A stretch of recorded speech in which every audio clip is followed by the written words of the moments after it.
Hi నమస్తే. Welcome to Myra media. నేను మీ కేవీఆర్. తిరుమల తిరుపతి దివ్యక్షేత్రం పవిత్రతకు, ఆధ్యాత్మికతకు అదొక పెద్ద క్షేత్రం అనమాట. అట్లాంటి పుణ్యక్షేత్రంలో ఇక రకరకాల అరాచకాలకు కూటమి సర్కారు కేంద్ర బిందువు అయింది. ముఖ్యంగా టీటీడీ చైర్మన్ పదవికి ఆయన ఎవరు బొలినేని రామానాయుడును ఎంపిక చేసిన దగ్గర నుంచి ఇక ఎన్నెన్ని అరాచక పర్వాలు, ఎన్నెన్ని అరాచక ఘటనలు వెలుగు చూస్తున్నాయో తెలుస్తూనే ఉంది కదా. మొన్న 6 తొక్కిసలాటలో చనిపోవడం దగ్గర నుంచి మొదలు పెడితే ఇక టీటీడీలో పనిచేసే ఒక వ్యక్తి బీసీలను ఇతర వర్గాలను ఉద్దేశిస్తూ బండబూతులు తిట్టిన దగ్గర నుంచి మొదలు పెడితే ఎన్నెన్నో ఘటనలు వెలుగు చూసినాయి. ఇప్పుడు తాజాగా తిరుమల పవిత్ర పుణ్యక్షేత్రంలో లిక్కర్ అమ్ముతూ పోలీసుల కంటపడ్డ విజువల్ అనమాట ఇది. సో కూటమి సర్కారు ముఖ్యంగా తిరుమల పవిత్రతను కాపాడుతాం, కొండను సమూలాగ్రం ఏమంటారు ప్రక్షాళన చేస్తాం, సంప్రోక్షణ చేస్తామని చెప్పి ఇక మన డిప్యూటీ ముఖ్యమంత్రి పవన్ కళ్యాణ్ గారు వేసిన ఏషాలు ఇవన్నీ ఇక మామూలు కాదనమాట. తిరుమల లడ్డు నాణ్యత దగ్గర నుంచి మొదలు పెడితే ఎన్నింటిలోనో టికెట్లు అమ్ముకున్నారని, వీవీఐపీ కల్చర్ను పెంచి పోషించారని వైసీపీ మీద రకరకాల అబండాలు వేసారు కదా. మరి వీళ్ళ హయాంలో ఏమైనా కొత్తగా మారిందా? మారకపోగా వీఐపీ కల్చర్ అట్లనే ఉంది, ఇంకా పెరిగిపోయింది.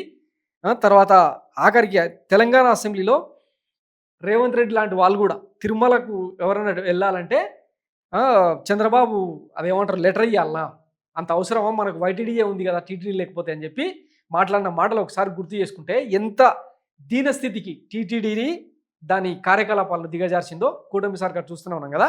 ఇది మరొక ఇన్సిడెంట్ అనమాట. తిరుమల పవిత్రత ఇంకా గోవిందా గోవిందా. ఇది మన కులపత్రికలోనే వార్త కూడా వచ్చిందనమాట. ఒకసారి చూడండి. ఈనాడు తిరుమలలో ఎక్సైజ్ శాఖ తనిఖీలు. తిరుమలలో ఇటీవల మందుబాబుల ఆగడాలు పెరిగిన నేపథ్యంలో ఎక్సైజ్ అధికారులు విస్తృత తనిఖీలు చేపట్టారు. టీటీడీ ఎక్సైజ్ శాఖ సిఐ జి తిరుమలయ్య ఆధ్వర్యంలో మద్యం అక్రమ రవాణాపై నిఘా పెంచారు. బాలాజీనగర్ ప్రాంతంలో తనిఖీలు నిర్వహించారు. ఈ క్రమంలో రమేష్ అనే వ్యక్తి వద్ద నుంచి మద్యం సీసాలను స్వాధీనం చేసుకున్నారు. తిరుపతి నుంచి తిరుమల మద్యం అక్రమ రవాణాపై పోలీసులు, విజిలెన్స్ అధికారులు ప్రత్యేక నిఘా పెట్టారు. ఈ క్రమంలో శుక్రవారం తిరుమలలో స్థానికులు నివాసం ఉండే బాలాజీ కాలనీలో విస్తృత తనిఖీలు నిర్వహించారు. పలు ఇళ్లలో మద్యం బాటిళ్లు బయటపడ్డాయి. వీటిని స్థానికులు తిరుపతి అలిపిరి చెక్పోస్టు సిబ్బంది కన్నుగప్పి తిరుమలకు తీసుకొచ్చినట్లు గుర్తించారు. సంబంధిత వ్యక్తులపై పోలీసులు కేసు నమోదు చేశారు.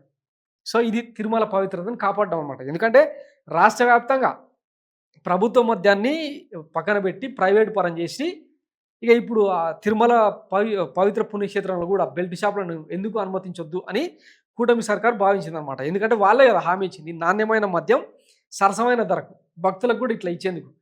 శ్రీవారిదే ఉందిలే, అన్నీ ఇంకా ఎన్నో పాపాలు చేస్తూ ఉన్నారు, ఇది ఒక పెద్ద పాపమా?